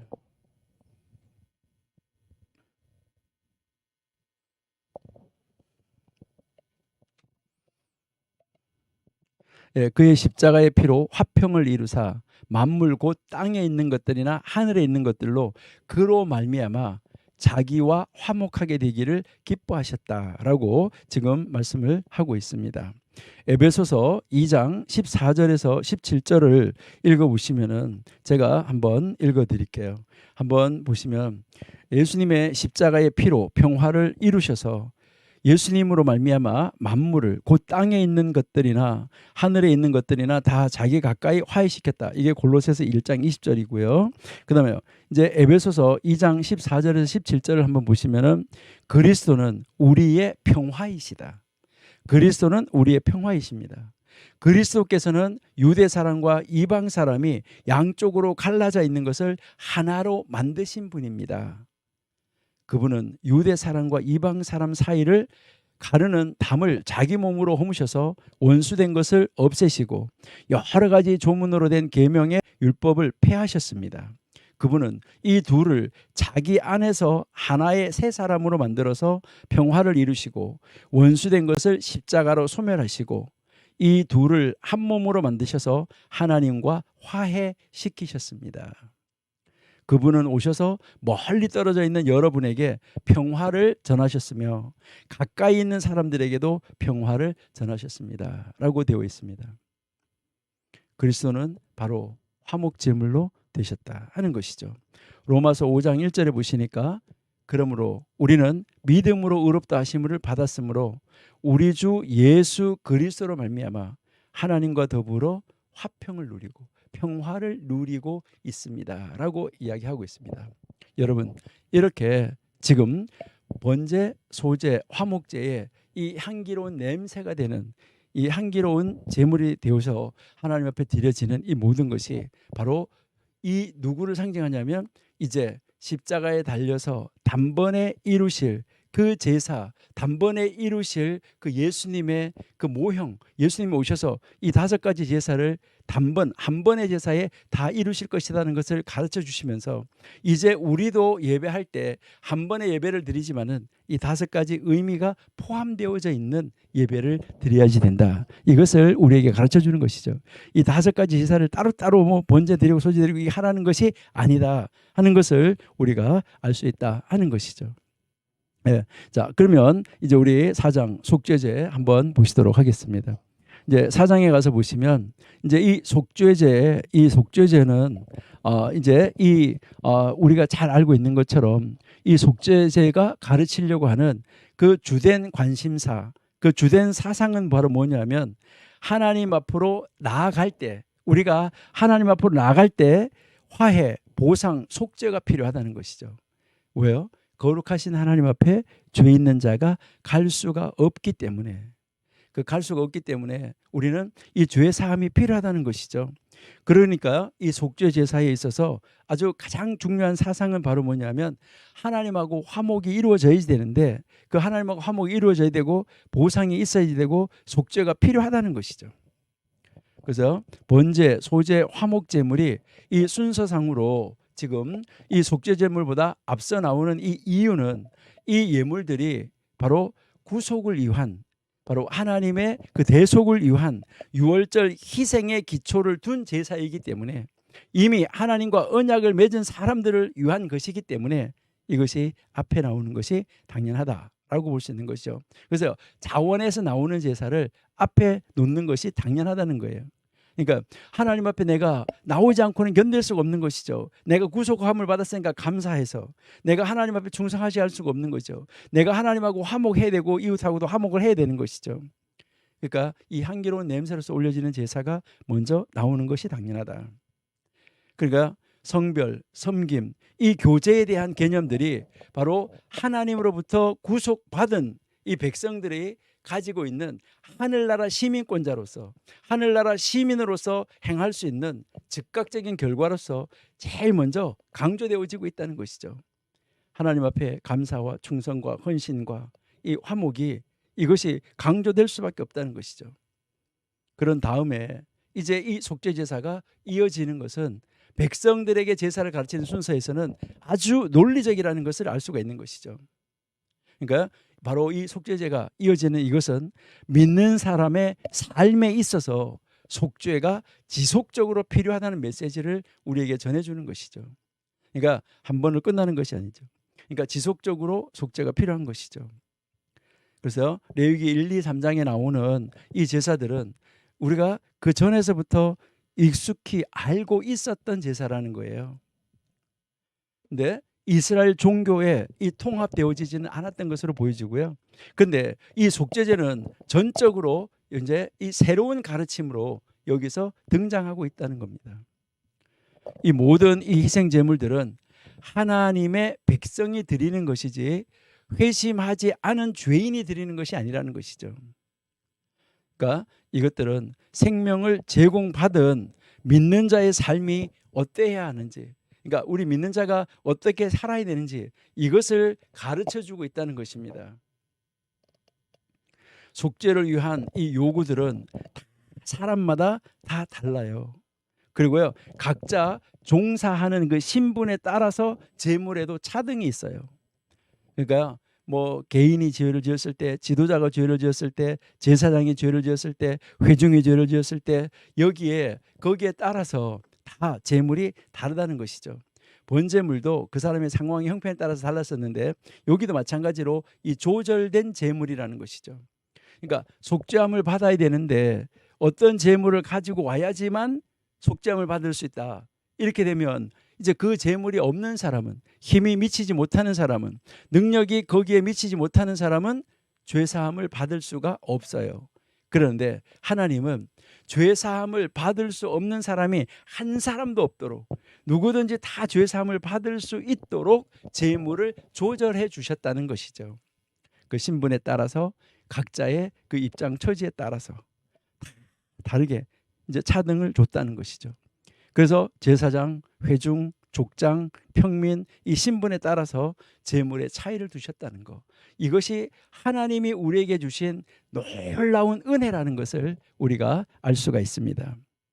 그리고 이 제사 과정에서 나타나는 이 아주 정교한 이 명령들은 아주 이 죄의 끔찍한 바로 이 실체를 우리에게 인상적으로 가르쳐 주고 있습니다. 특별히 여러분들에게 성경 읽어보시면 부지중해라는 말이 굉장히 강조되어지고 있습니다. 여기에서 이 부지중해라는 말은 무슨 말일까? 이 부지중해라는 말은 고의가 아니라는 것을 이야기하는 것이죠. 그러니까 이제 고의적으로 누구 이렇게 숨어 있다가 내가 누구 죽여야지 하는 거, 이 고의적으로를 말하는 것인데, 이 부지중해라는 말은 바로 의도하지 않은 거라는 거예요. 그러니까 내가 저 사람 언제 어떻게 죽었으면 좋겠다, 저 좀 죽여야 되는데, 이런 의도가 없는 거예요. 그러니까요, 우리가 어떤 이런 경우가 있어요. 우리가 저 사람 미운 사람, 저 사람 좀 죽었으면 좋겠다 이랬는데, 그런데 내가 죽이진 않았는데 어디 이렇게 해서 소식이 들려오다 보니까 그 사람이 어디에 누가 다른 사람에 의해서 죽임을 당했다. 아이고 잘 됐네, 이렇게 하는 거, 이것도 마찬가지예요. 이거는 의도된 거예요. 여러분, 여기에 부지중해, 이것은 의도가 전혀 없다, 의지가 전혀 없다. 그러니까 그 사람을 어떻게 해하고자 하려고 하는 그런 의지가 전혀 없었다는 거예요. 그 다른 말로, 아쉬운 말로 말해서 우리가 의도되지 않았다는 말은 고의가 아니었었다. 그러니까 이것은 어떤 실수, 그렇게 하려고 하지 않은 건데 그 실수에 대해서 이야기를 하는 것이죠. 잘못에 대해서까지도, 그러니까 여기에서 지금 이야기하는 것은 이제 부지중에 지은 죄까지도 뭐 해야 된다고요? 속죄제를 드려야 돼요. 그러면 우리가 의도적으로 죄를 지은 것에 대해서는, 알고 지은 죄에 대해서는 어떻게 해야 될까요? 우리가 알고 지은 죄, 그러니까 부지중에 지은 죄에 대해서도 알지 못하는 가운데, 의도되지 않은 가운데 죄를 지은 것에 대해서도 속죄 제사를 드려야 되는데, 그런데 만약 내가 이거 죄라는 것을 알면서도 했다, 그럼 어떻게 될까요? 당연히 속죄 제사를 드려야 된다는 거예요. 그러니까 우리는 우리가 범죄한 것에 대해서 당연히 속죄 제사를 드려야 되고, 그렇게 하고 이제 내가 알지 못하는 가운데 혹시 다른 사람한테 죄를 지은 것이 있는지 그 죄까지도 용서해 달라고 우리 회개 기도할 때 그 기도도 하셔야 돼요. 혹시 내가 오늘도 다니면서 내가 알지 못하는 가운데 나로 인하여서 혹시 다른 사람이 이제 손해를 보든지 내가 혹시 범죄하는 길에 있으지는 않았었는지 그 죄까지도 우리가 회개해야 된다는 거죠. 내가 오늘 이런 죄를 지었네, 내가 죄를 지었다는 거 아는 것만이 아니라 내가 알지 못하는 가운데 지은 죄가 있을지도 모른다는 거, 그것까지도 우리는 뭐 해야 되는 거죠? 회개해야지 된다. 그것까지도 속죄를 해야 된다는 거. 이게 부지중예라는 말이에요. 하나님의 의는 어떠한 죄가도 간과할 수가 없다는, 그냥 넘어갈 수가 없다는 것이죠. 그런데 하나님의 사랑은 무심코 행한 잘못까지도, 그 무심코 우리가 알지 못하는 가운데 행한 그 잘못까지도 하나님께서 책임지고 자기 자신이 희생되겠다는 거예요. 그러니까 예수님은 우리가 알지 못하는 가운데 지은 죄까지도 담당하셨다는 거, 이것을 우리에게 가르쳐 주는 것입니다. 이게 깨달아진다고 하면 정말 놀라운 은혜인 것입니다. 야, 내가 기억도 할 수가 없고 내가 알지도 못하는 가운데 지은 죄까지도 예수님이 십자가에 달려서 해결하시고 돌아가셨구나. 이것을 우리가 정말 생각한다고 하면 정말 감사할 수밖에 없다라는 것이죠. 그래서 이 속죄제는 죄 자체를 다루는 것보다는 죄의 결과, 다시 말해서 죄가 일으킨 그 부패와 부정을 씻는 데 그 목적이 있는 것입니다. 그러니까 그 죄 자체가 아니라 죄의 결과를, 그러니까 그 죄가 일으킨 부패, 그것을 인해서 나타나는 부정, 이것을 씻어내는데 그 목적이 있는 것입니다. 거룩하신 이 하나님은 이 구별되신 하나님이잖아요. 모든 것으로부터 구별되신 하나님. 그러니까 이 구별되신 하나님은 부정함 가운데 거하실 수가 없으신 분이시죠. 그러니까 부정함 가운데 거하실 수가 없기 때문에 바로 이 속죄 제사를 통해서 성소와 이 제단을 성결하게 하고 하나님이 계속해서 그 백성 가운데 거하실 수 있도록 해야지 된다. 그러니까 정말 은혜로운 제사예요. 그렇기 때문에 하나님이 거하시는 처소를 깨끗하게 하기 위해서 속죄의 이 희생 제사를 드려야지만 된다 하는 것입니다. 이런 의미에서 이 속죄 제사라는 이 이름이 바로 하타라고 해서 죄로부터 정결하게 하다라는 단어가 강조형으로 쓰였어요. 그러니까 히브리어는 단순형이 있고 강조형이 있는데 여기서 이게 죄로부터 정결하게 한다고 할 때 진짜 정결하게 한다, 이렇게 강조형으로 쓰였다는 거예요. 그렇기 때문에 이 속죄 제사를 일명 정결 제사, 그러니까 정결하게 하는 제사, 이렇게 부르고 있습니다. 이제 우리가 이 속죄제를 통해서 우리가 다시 한번 짚어볼 것은, 이 속죄제는 기독교인의 바로 이 속죄 방법인 예수 그리스도에 대한 정확한 예표다, 이것을 우리가 알 수가 있는 것이죠. 또한 예수님은 불의한 자들을 위한 공의를 대행하신 우리의 대속자이다, 나의 대속자이시다, 이것을 우리에게 가르쳐 주는 것이죠. 그래서 우리는 이사야 53장, 마태복음 26장 28절, 베드로전서 2장 24절을 여러분들이 읽어보는 것이 아주 중요하다라고 생각을 합니다. 그래서 여러분들이 꼭 오늘 이제 공부하시고 난 다음에 오늘 저녁에라도 여러분들은 이사야 53장, 그리고요 마태복음 26장 28절, 베드로전서 2장 24절을 꼭 한번 읽어보시는 여러분들이 되시기를 바랍니다.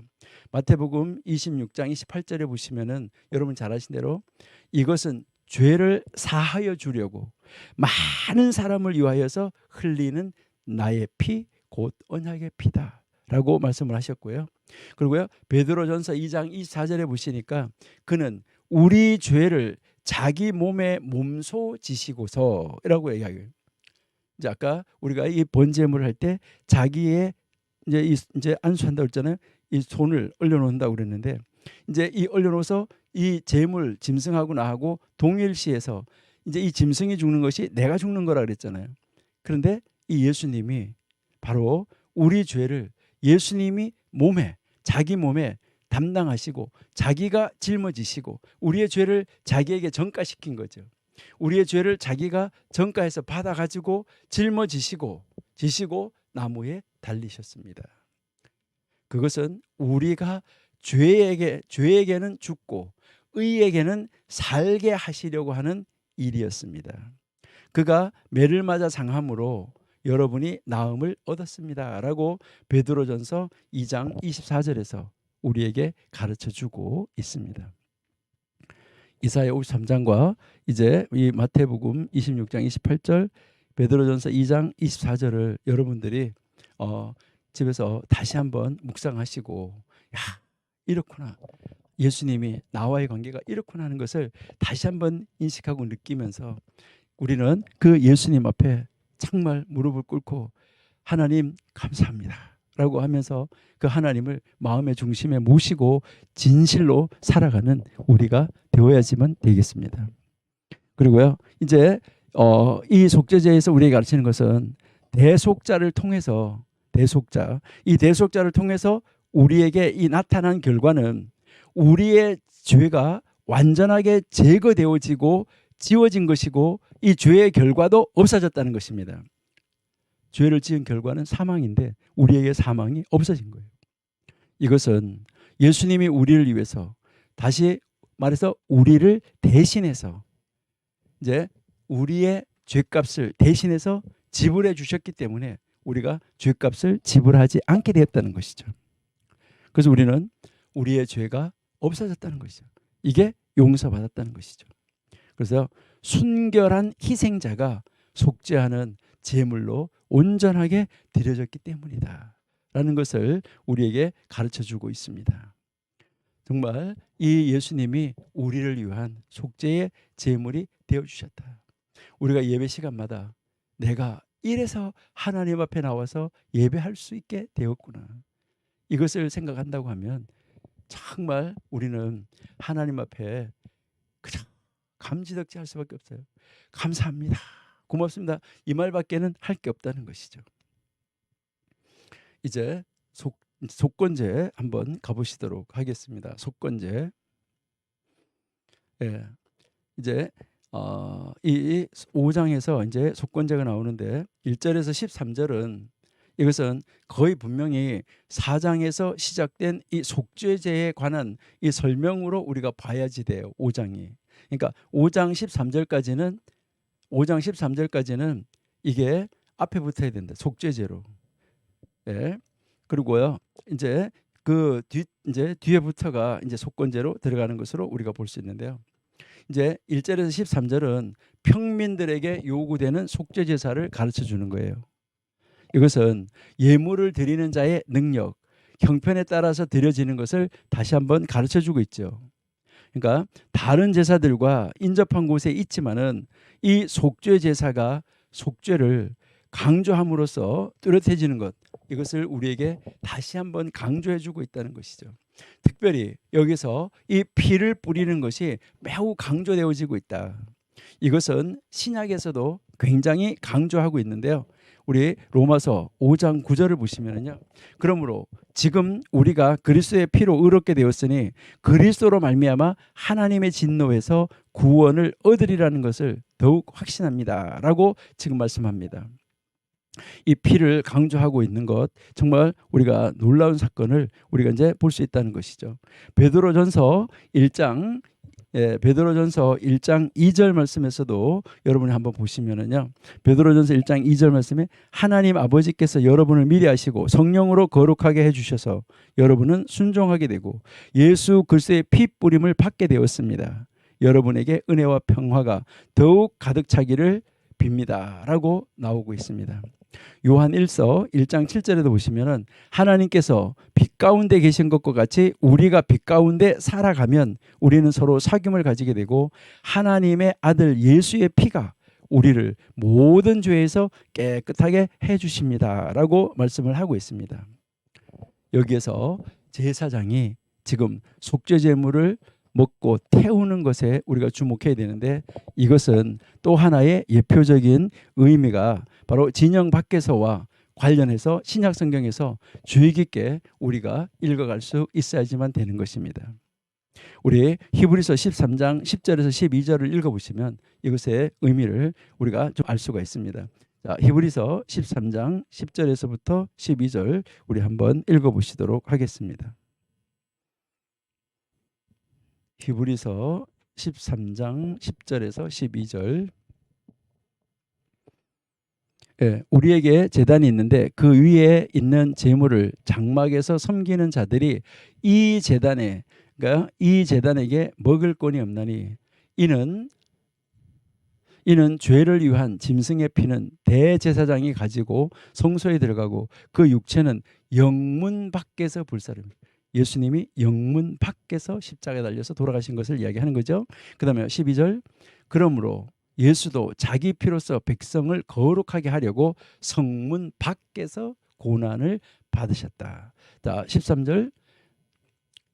그런즉 우리는 그 능력을 지고 영문 밖으로 그에게 나아가서라고 지금 말씀을 하고 있습니다. 하나님의 백성들이 지금 죄를 용서받기 위해서는 속죄할 제물이 필요했습니다.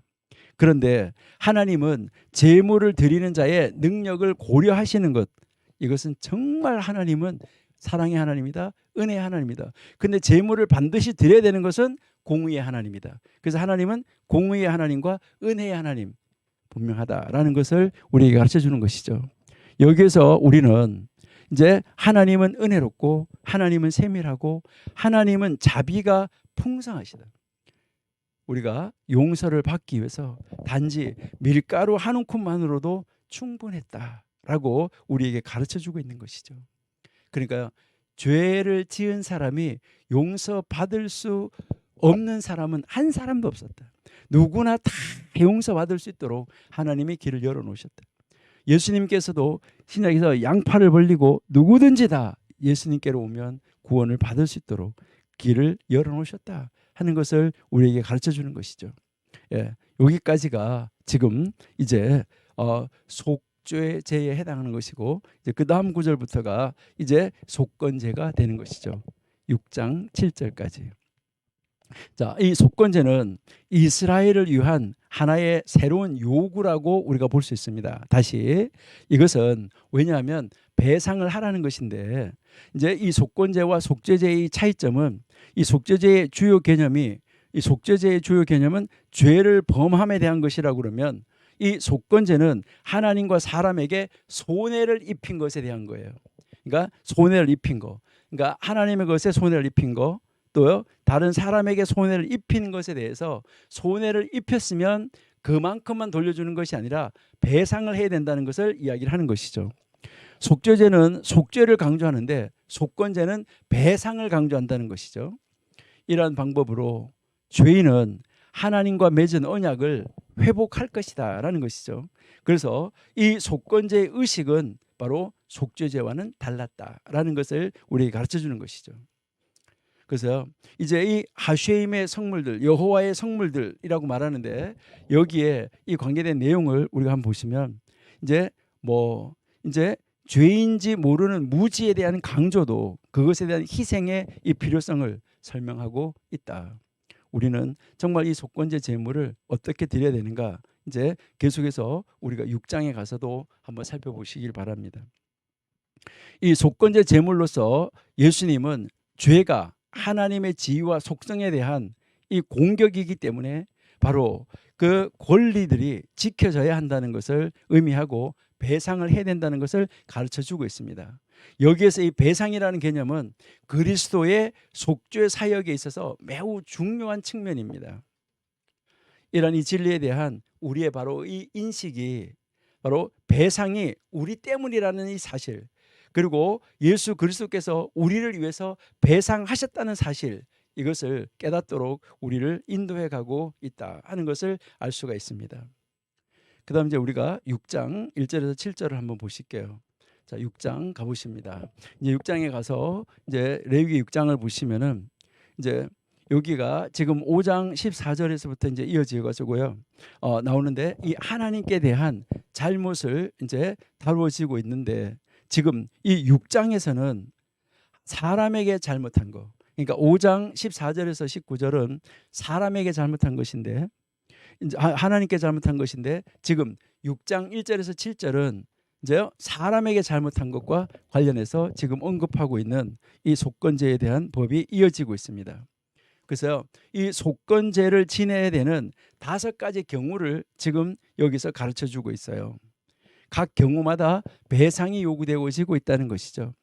이런 죄를 범한 사람은 바로 그 해를 당한 사람에게 고백을 해야 되고 그다음에 배상을 행해야 된다. 그리고 그 배상을 한 다음에 또 뭐 해야 돼요? 하나님 앞에 예물을 드려야지 된다. 이것을 이제 강조하고 있는 것을 우리가 알 수 있습니다. 자, 그러면 우리 먼저 6장 2절 3절 한번 읽어 보실게요. 자, 레위기 6장 2절 3절. 자, 6장 2절부터 한번 읽어보겠습니다. 누구든지 여호와께 신실하지 못하여 범죄하되 남의 물건을 맞거나 전당물을 잡거나 강도질을 하거나 늑봉하고도 사실을 부인하는 거. 그러니까 남의 물건을 맡았어요. 그러니까 남의 물건을 맡았다 이 말이죠, 그렇죠? 그러니까 이제 여기서 이제 우리가 가르치는 것은 하나님에게 성실하지 못하여서 죄를 짓는데, 그러니까 하나님에게 성실하지 못하다. 그러니까 여기에서 신실하지 못하다. 이것은 뭘 말하냐면 이웃이 맡긴 거, 그리고 담보물을 속이는 거, 도둑질을 하는 거, 이웃의 것을 강제로 빼앗는 거, 남이 잃어버린 물건을 죽고도 감추는 거, 거짓 증거하는 거, 사람이 하면 죄가 되는 일들 가운데 이 가운데서 어느 하나라도 행하면이라고 지금 말하는 것이죠. 이제 이 6장 2절 3절이 그러니까 그 어느 하나라도 행하면 하나님 앞에 이 배상을 해야 된다고 말하는데, 여기서 지금 하나님 말씀하는 것이 뭐예요? 그러니까요, 이제 다른 사람이 나한테다가 물건을 맡긴 거 있어요. 아니면 담보물로 내가 받아놓은 거 있어요. 아니면 내가 남의 걸 도둑질했어요. 그리고 이웃의 것을 강제로 빼앗았어요. 남의 물건 잃어버린 걸 내가 쫓고도 나는 모른다고 말해요. 감춰놓고요. 이렇게 이 거짓 증거를 하는 거, 이게 바로 뭐라는 것이죠? 하나님에게 성실하지 못한 거라는 거예요. 이게 바로 뭐라는 거죠? 하나님 앞에 신실하지 못한다는 거예요. 이게 바로 뭐죠? 믿음이 아니라는 거예요. 그러니까 이렇게 그 성실하지 못한 것에 대해서 그것을 범죄하는 것에 대해서 뭐 해야 되냐? 배상을 해야지 된다. 이것을 지금 우리에게 가르쳐 주고 있는 것이 속건제다. 이렇게 여러분이 이제 보시면 되겠죠. 자, 그러면 이제 우리가 이 5가지 죄에 대해서 오늘 이제 백성들에게 가르치는 5가지 죄를 우리가 간략하게 한번 살펴보았습니다. 이제 이 살펴보았는데 우리가 제사장을 위한 제사 제도로 이제 6장 8절에서부터 7장 38절까지 들어가기 전에 우리는 이 제사를 우리가 한번 전체적으로 다시 한번 정리를 해보는 것이 좋겠다, 이렇게 이제 생각이 됩니다. 그러면 우리가 이제 이것을 이 5가지 제사를 다시 한번 여러분들이 이제 정리를 해보시는데 어떻게 하면은 좋을까?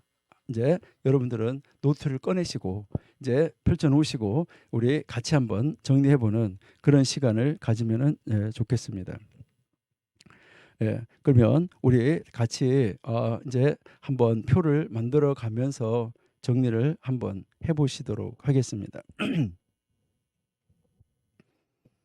예, 먼저 이제 여러분들은 이 표를 만드시는데 어떻게 표를 만드시면 좋을까 하는 것인데요. 혹시 그 청교도에서 한 것 5대 제사 표 있나요?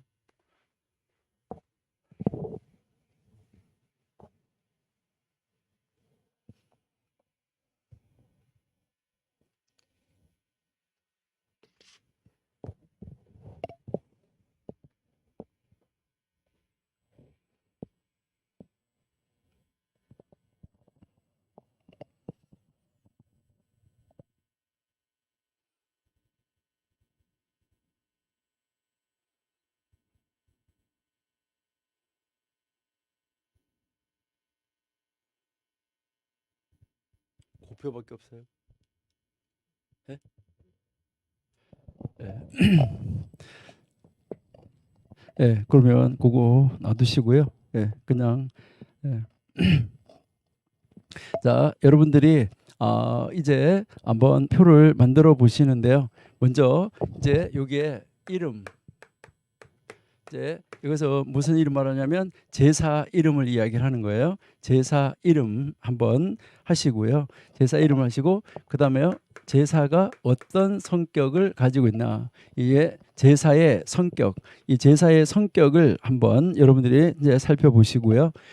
그다음에 이제 그 제사를 하는 제사법은 어떻는가 하는 거 한번 이제 쓰시고, 그다음에 제사 목적, 그러니까 그 제사를 지내는 목적이 있을 거 아니에요, 그렇죠? 제사를 지내는 목적, 제사를 지내는 목적 하시고, 그다음 이제 그 제사를 지내는데 목적인데, 그다음에 제물, 어떤 제물이 있는가 하는 거, 이제 제물 무엇을 제물로 드렸는가 하는 거, 요것을 여러분 하시고, 그다음에 이제 제물 분배,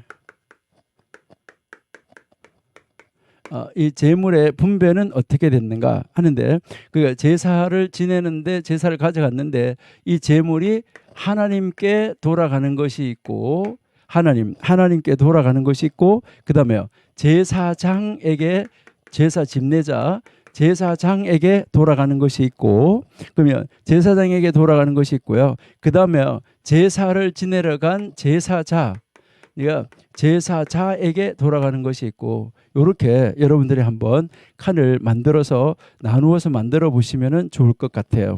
그리고요, 여기에서 이제 이게 예수님과 어떻게 연결이 되어지는가, 그러니까 무엇을 상징하는가 하는 것이죠. 예수님과 연결. 예, 이렇게 해서 이제 표를 하나를 이렇게 만드시는 거예요.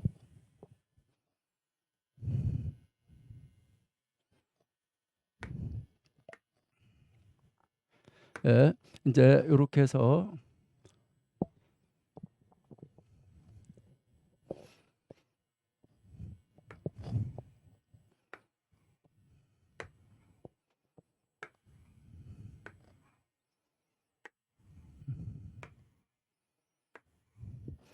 이런 식으로 표를 만들으셔가지고 여러분들이 여기다가 이게 제사를 가지고 이렇게 하나씩 채워 나가시면은 굉장히 도움이 되지 않을까 하는 것을 한번 이제 생각을 해봅니다.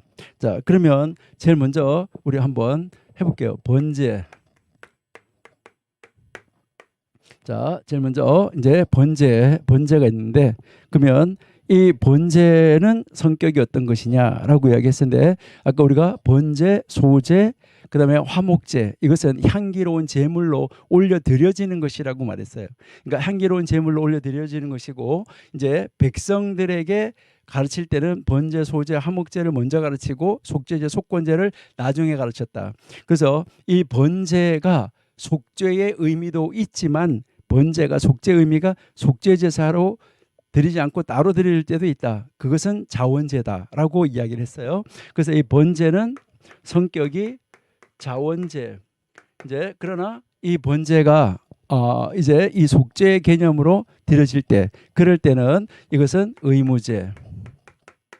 그래서 이제 이 자원제 및 의무 제사다, 이렇게 우리가 한번 생각을 해볼 수가 있어요. 그러니까 자원제, 이제 의무제사, 이렇게 우리가 생각할 수 있다는 거죠.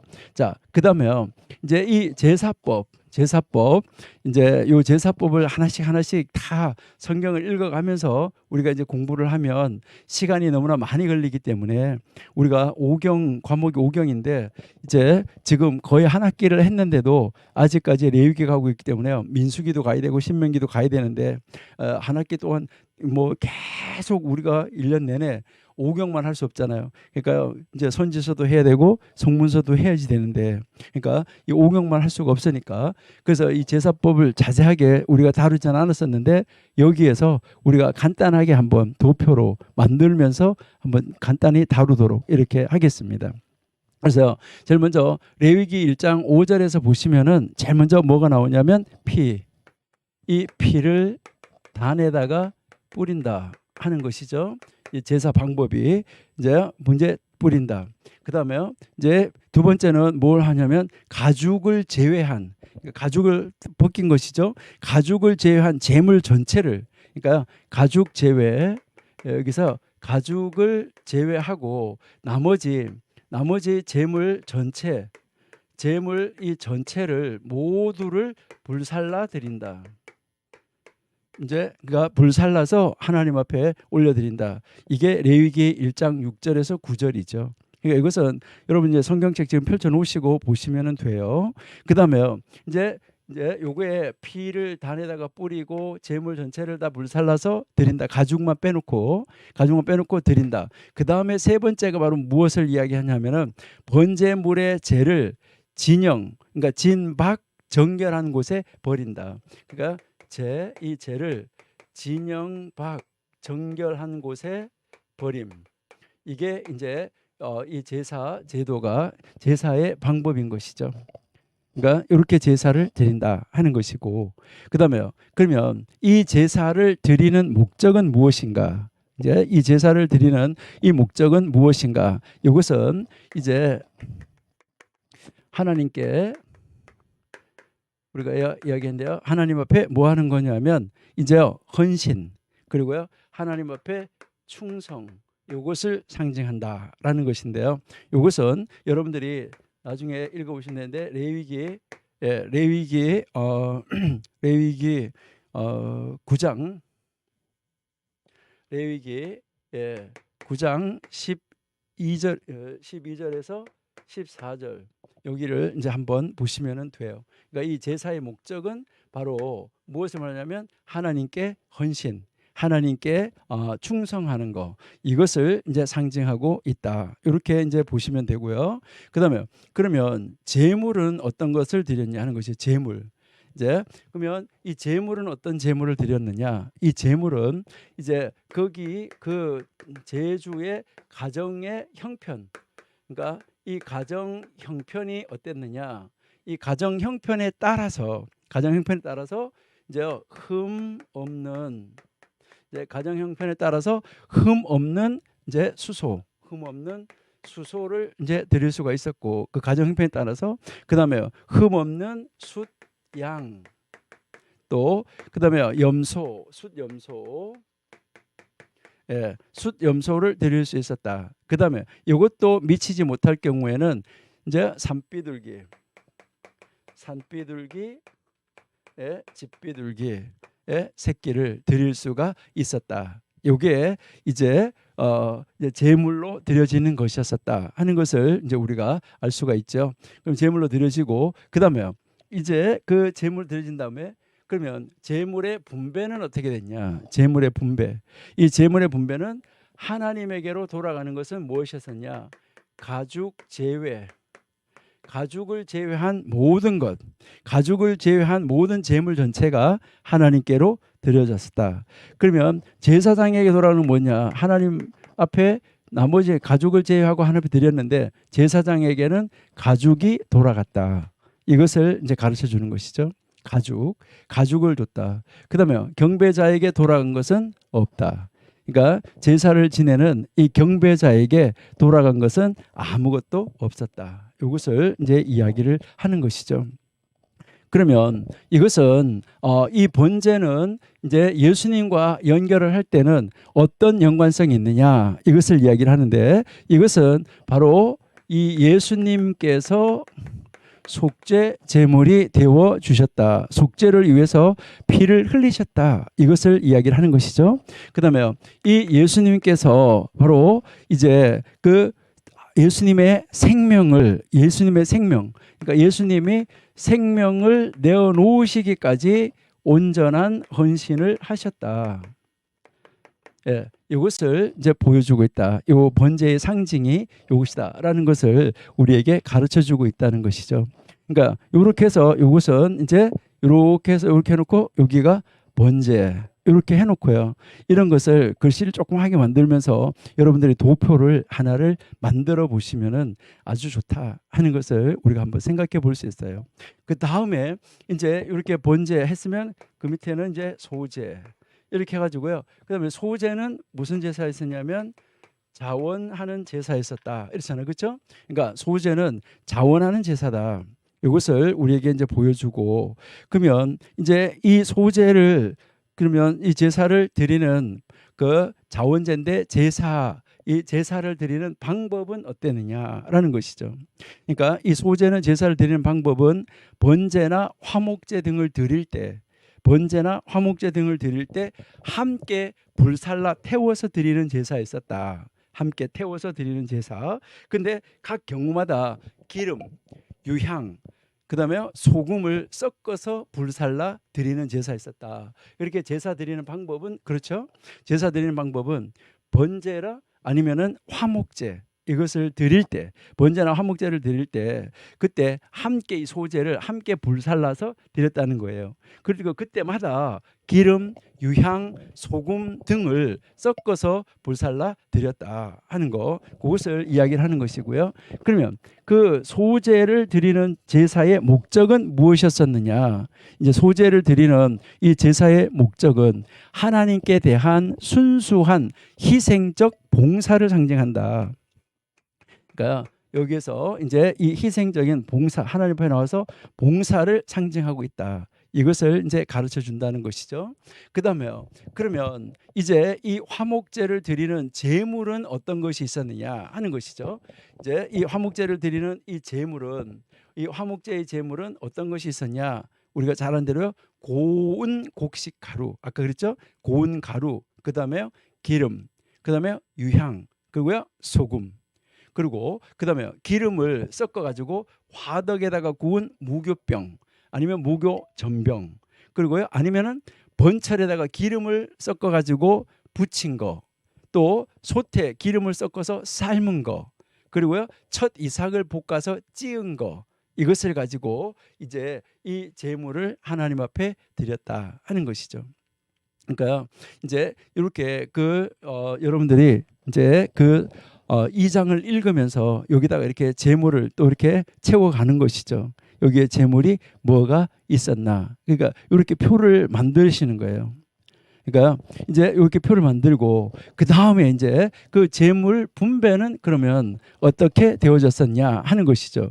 그러니까 제물 분배는 하나님께는 뭐가 드려졌냐? 하나님께는 한 움큼 불살라서 드리는 것이었었죠. 그러니까 기념물, 하나님 앞에는 이것을 드렸습니다 하면서 기념물, 그러니까 기념물로 불살라서 드린 부분, 이게 레위기 2장 2절이잖아요. 여러분 2장 읽어보시면 기념물로 드리는 거, 이거 하나님 앞에 드려졌고, 그 다음에 그러면 제사장에게는 무엇이 드려졌느냐? 하나님께 불살라 드리고 남은 거, 불살라 드리고 남은 거, 그 불살라 드리고 남은 것인데 이 남은 것을 어디서 먹어야 됐었느냐? 이 남은 거, 이 남은 부분을 성막 안에서만 먹어야지 됐었다 하는 것이죠. 그 다음에 이 제사자에게 돌아가는 것은 있었느냐? 없었다. 이렇게요. 없었다. 이렇게 여러분 이제 보시고, 그 다음에 그러면 예수님과 어떻게 이것이 연결되어지느냐라는 것이죠.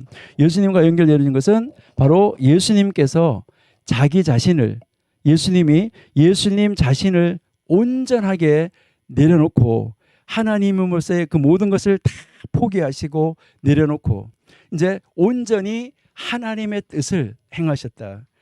그러니까 내 뜻대로 마시고 아버지의 뜻대로 하시라고 이렇게 온전히 아버지 하나님 앞에 정말 이제 모든 것을 다 내어드렸다.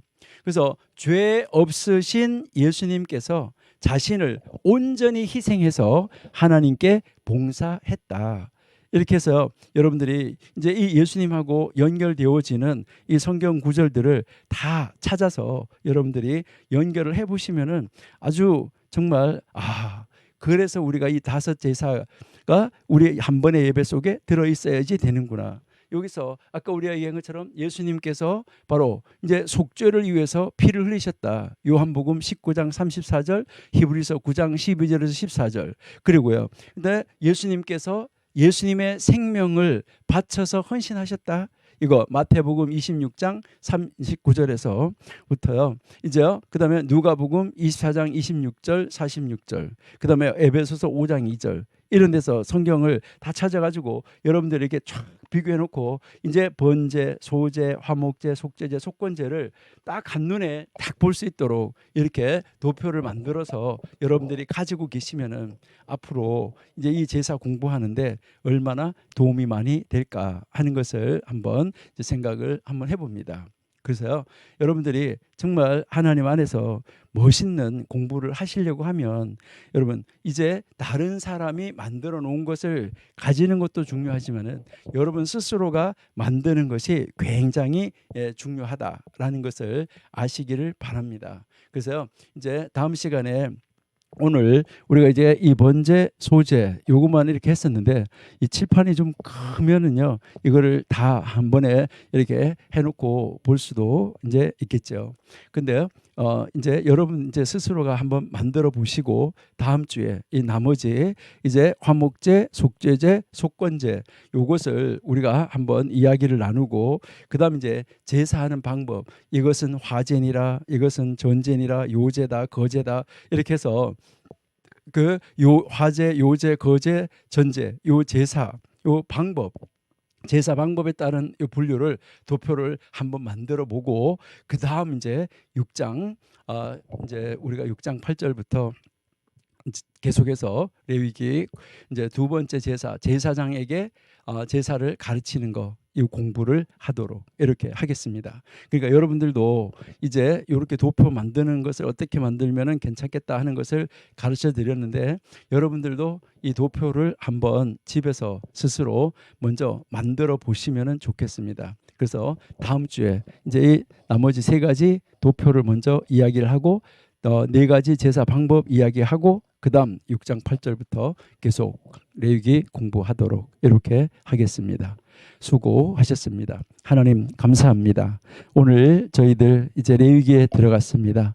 아버지, 내 몸을 어떻게 사용해야 되는지, 내 몸을 정말 하나님 앞에 예배하는 데 사용해야 되는데 어떻게 예배해야 되는지, 아버지, 저희들이 진실로 하나님 앞에 바르게 쓰임받고 하나님 앞에 연락되어지는 하나님이 기뻐하시는 예배, 하나님이 원하시는 예배 드리게 하시고 예배하는 자리에 있게 하시며 우리의 삶에서 예배가 살아나게 하시고 우리의 삶의 예배가 있어짐으로 말미암아 우리를 바라보는 많은 사람들이 하나님을 발견하는 역사가, 하나님을 깨닫는 역사가, 하나님을 아는 역사가 나타나게 해 주옵소서. 그래서 우리 청교도 신학원 모든 분들을 바라보는 사람들이 하나님을 알고 하나님을 발견하고 하나님께로 나아오는 역사를 만들어가게 해 주옵소서. 예수님의 이름으로 감사하며 기도드립니다. 아멘.